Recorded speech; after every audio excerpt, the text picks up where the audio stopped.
Hello, this is our Voice Stories channel. Nothing but a selfish mistake. Those were the only words my father spoke to me that day. No shouting, no fury, no thunder in his tone, just a calm, deliberate verdict delivered like stone falling into water. It wasn't meant as an argument, it was a statement of fact, spoken by the man who had raised me for 26 years.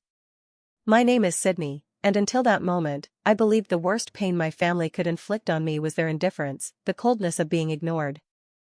But I learned that day how wrong I was. Only a few hours earlier, my mother had torn my medical records to shreds right in the middle of a hospital lobby. Her face twisted with rage as she screamed words meant to crush me, "You're letting your sister die." Strangers froze mid-step, nurses stiffened behind their stations, and I stood rooted in place, watching fragments of paper scatter across the polished floor like shards of a life I never got to claim as my own. They insisted this was about love, about sacrifice, about family bonds unshakable in crisis. But I knew better. It was never about devotion, it was about dominance, about control. And in that sterile lobby, as papers drifted like confetti from a celebration I had never been invited to, I finally understood the cruelest truth they never wanted me to learn: my life had been built on lies. I wasn't a daughter in their eyes. I was an investment, a backup plan, an insurance policy disguised as family. What they didn't realize that day, the day they tried to strip me bare before the public eye, was that they had miscalculated. That was the day I stopped being their pawn. They thought guilt would chain me forever, that shame would suffocate me into silence. But they forgot the most vital piece of who I am: I don't surrender. Not to strangers, not to kin, and especially not to those who only kept me breathing so I could one day save someone else. Have you ever discovered that your whole life was nothing more than a transaction? Tell me in the comments if you have, because what I did next would shift everything. The shredded remnants of my records clung stubbornly to the white hospital tiles, like unwanted party decorations after a celebration I had never attended.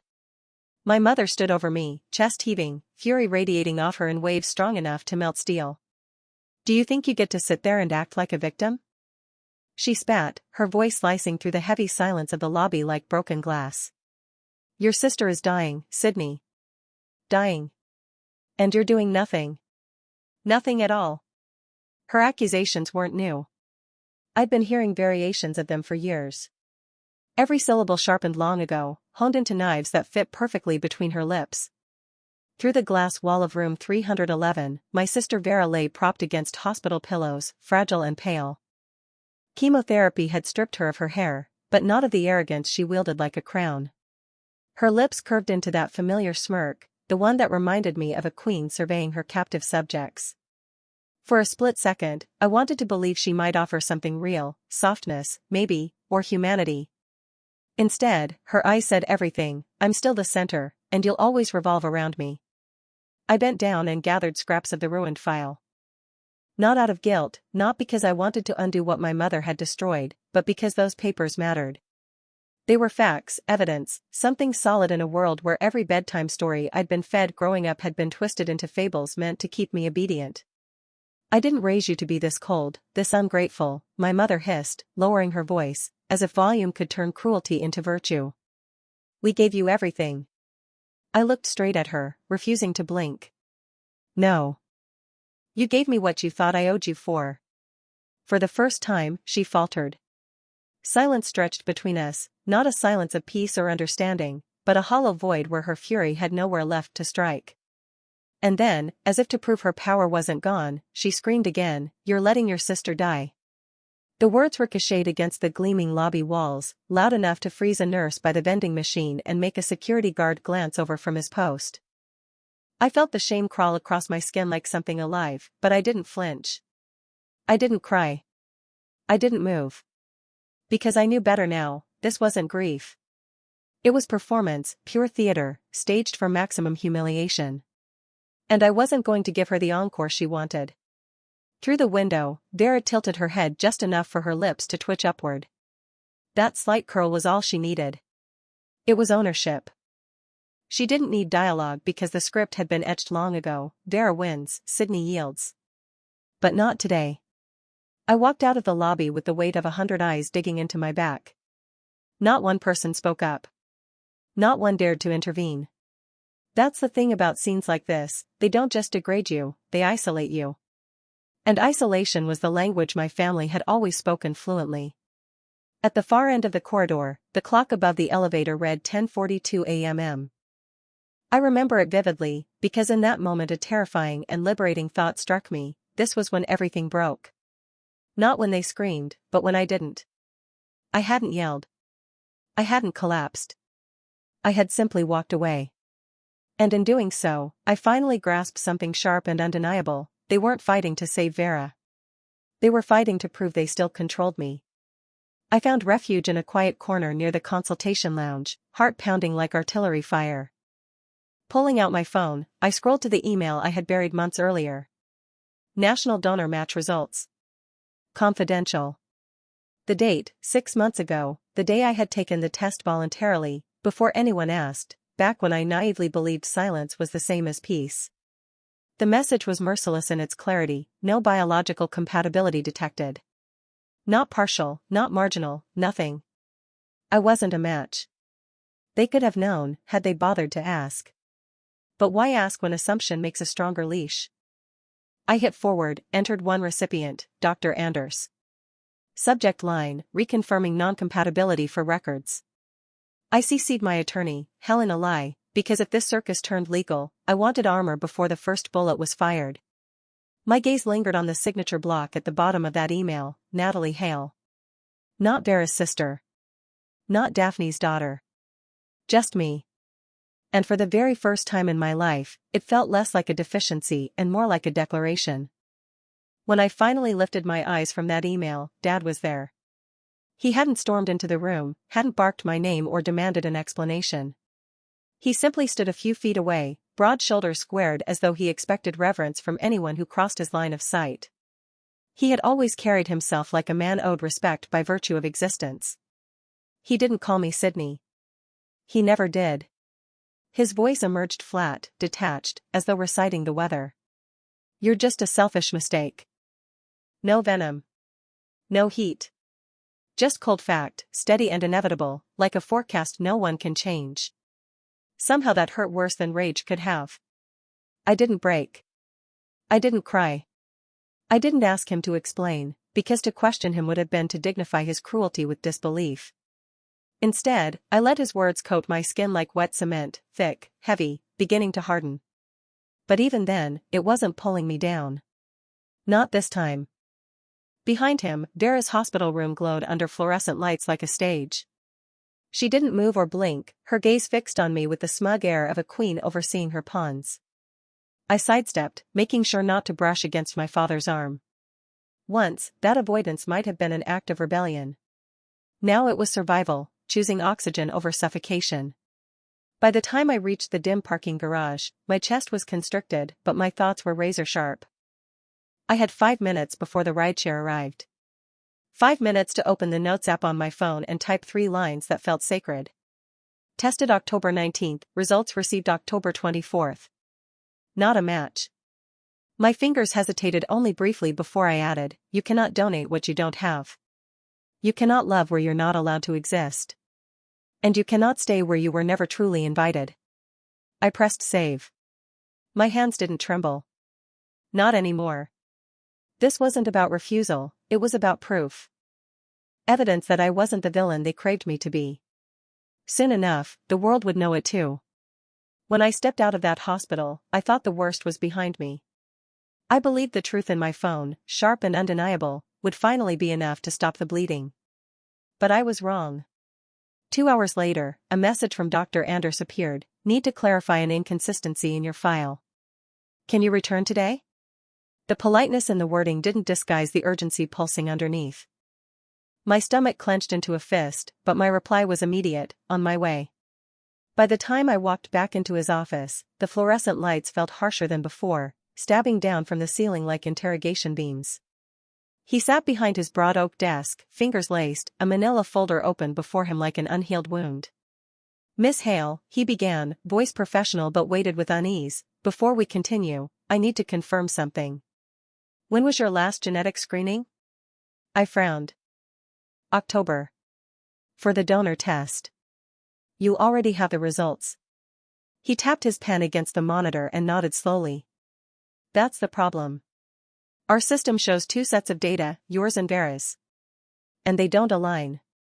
A cold ripple coursed through me. What do you mean, don't align? He didn't answer right away. Instead, he turned the monitor toward me. On the screen, two charts glowed side by side. Color-coded markers showed where matches should have overlapped. But there were none. Not a single strand aligned. You are not biologically related, he said at last. 6 words. 6 words that shattered 30 years of belief, slicing reality in two. I stared at the screen, waiting for him to add something, to laugh, to correct himself. Nothing came. Just silence humming between us like a live wire. My voice snagged on the word. I swallowed hard. I'm adopted. He exhaled, slowly, carefully. That's what the data suggests. We ran the tests twice to be certain. Relief wasn't my first reaction. Neither was anger. What unfurled inside me was something darker, an insidious realization coiling like smoke in my gut. They knew. They had always known. Every cold glance. Every offhand "we didn't have to take you in." Every moment when love felt like a receipt instead of a gift, it all solidified into one devastating truth: I wasn't their daughter. I was their safeguard. Their backup. Their insurance. For a long, suffocating beat, I couldn't move. The air pressed down like a vice. Finally, I managed words, though my voice felt foreign to my own ears. I'll need documentation. All of it. Printed, notarized. You'll have it, Holstrom replied softly. And, Sydney, you have every right to speak to our legal department. What happened here, what was concealed, crosses ethical boundaries. I rose on unsteady legs, clutching the manila folder as though it were a lifeline. My phone buzzed in my palm. My mother's name lit the screen. I let it ring. Stepping out of his office, the hospital seemed louder, more chaotic, nurses flowing like tides, voices overlapping, laughter drifting faintly from somewhere distant. But to me, it all sounded false, discordant, like the world didn't realize its axis had just shifted. At the east corridor window, I stopped and stared down at the parking lot. Cars shimmered in the afternoon sun, people moved about their lives untouched by implosions. I pressed my forehead to the glass and whispered words meant only for me. It was never about saving her. It was about control. About leverage. About keeping me tethered to a debt I never owed. They tried to bury the truth under guilt and forged paper. But truth doesn't rot. It waits. I turned from the glass, spine locked, jaw clenched. They thought I was finished. They thought silence was the only language I knew. They were wrong. This was no longer survival. This was war. With the folder pressed tight against my chest, I walked back into the hospital's media room. The chairs were still warm from Daphne's earlier gratitude ceremony, a performance she had orchestrated to erase me from existence. But now, I wasn't just showing up. I was ready to burn the script. The banner still drooped from its hooks, the lights still burned hot, and the cameras were still parked on their tripods like sentries. Daphne had just edited me out in real time, polishing a narrative where I did not exist. I didn't enter furious, I entered prepared. Security hesitated as I stepped to the podium, but my hospital badge was clipped to my blouse and I spoke clearly, I'm here to speak. It won't take long. No one moved to stop me. They had no idea what was coming. I set the manila folder on the lectern and opened it slowly, like a soldier laying down ammunition for a fight they intended to win. My name, I said, voice steady enough to etch glass, is Natalie Hale. You didn't hear that name today, but it matters. Heads pivoted. Phones rose. I held up the first stamped page. This is the official National Donor Registry result dated October.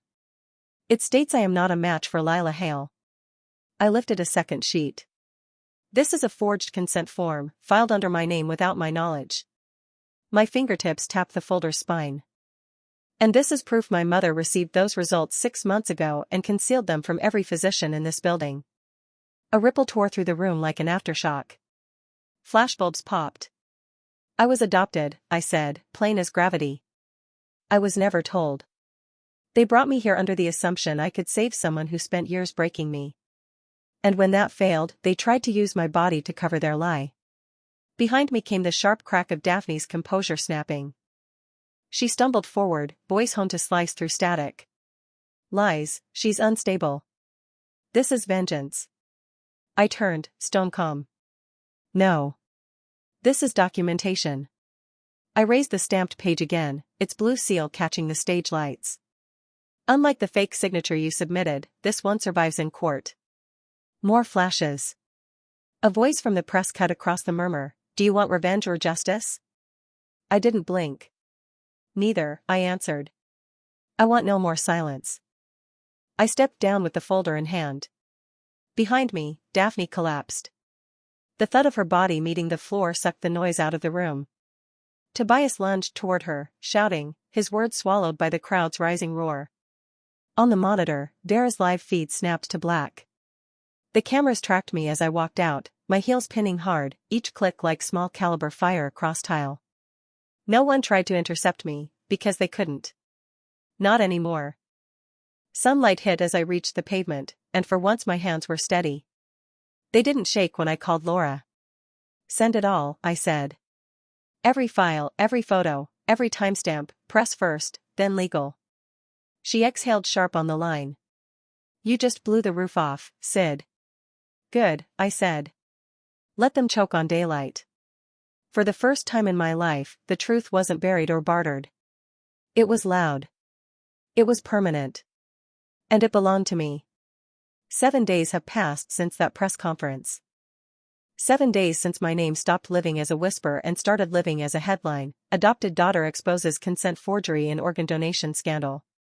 Hospital Ethics Board launches investigation. I didn't touch the comment sections. I didn't need to. This was never about applause or outrage. It was about truth, and standing inside it without trembling. Daphne, under medical observation. Tobias, silent as the grave he dug for his own reputation.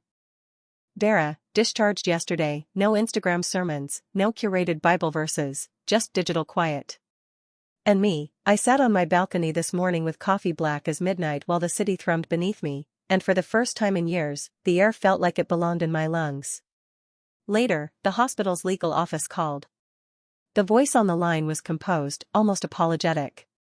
Ms. Hale, your liver was never a viable match. Not marginal, not partial. Even if you had agreed, it wouldn't have worked. I laughed, not because there was humor in it, but because the irony was brutal. They had waged a war over something that was never possible. It had never been about saving her. It had always been about owning me. At 4:45 p.m. a text lit my screen. Vera, can we meet? Just us, please. I went, not to chase closure, but to confirm what I already knew. She sat on a hospital bench, hoodie drawn tight, those thin hospital socks still swallowing her ankles. When I approached, she didn't look up right away. When she did, her voice was quiet, drained. They only kept you in case I needed something one day. The sentence landed like frost, cold, weightless, because deep down I had always known. I'm not asking for forgiveness, she added. Good, I said. Because I'm not offering it. No shouting. No grand exit. Just two people acknowledging what blood had never made us, family. The next day, I filed the paperwork to change my name, Natalie Hale by choice, not by transaction. That night, before bed, I opened an envelope I hadn't noticed in the mail stack. No return address. Inside, a note in slanted handwriting. Hi, Sydney. I saw your story. I'm adopted, too. I didn't know I could say no either. Thank you for showing me I can. I'm 17. You gave me something I didn't know I was allowed to have. Choice. No signature. It wasn't proof of pain, it was proof of purpose. So if you're hearing this and you've ever felt erased by the very people meant to protect you, listen, your worth is not negotiable. Your voice is not too loud. And you are not alone. Tell me in the comments, what truth would you speak if fear weren't pinning your tongue? Because maybe your words are the breath someone else needs to stand up. And if you believe stories like this matter, subscribe. Stay. Be part of a space where silence isn't survival anymore. It's a choice you never have to make again. Goodbye.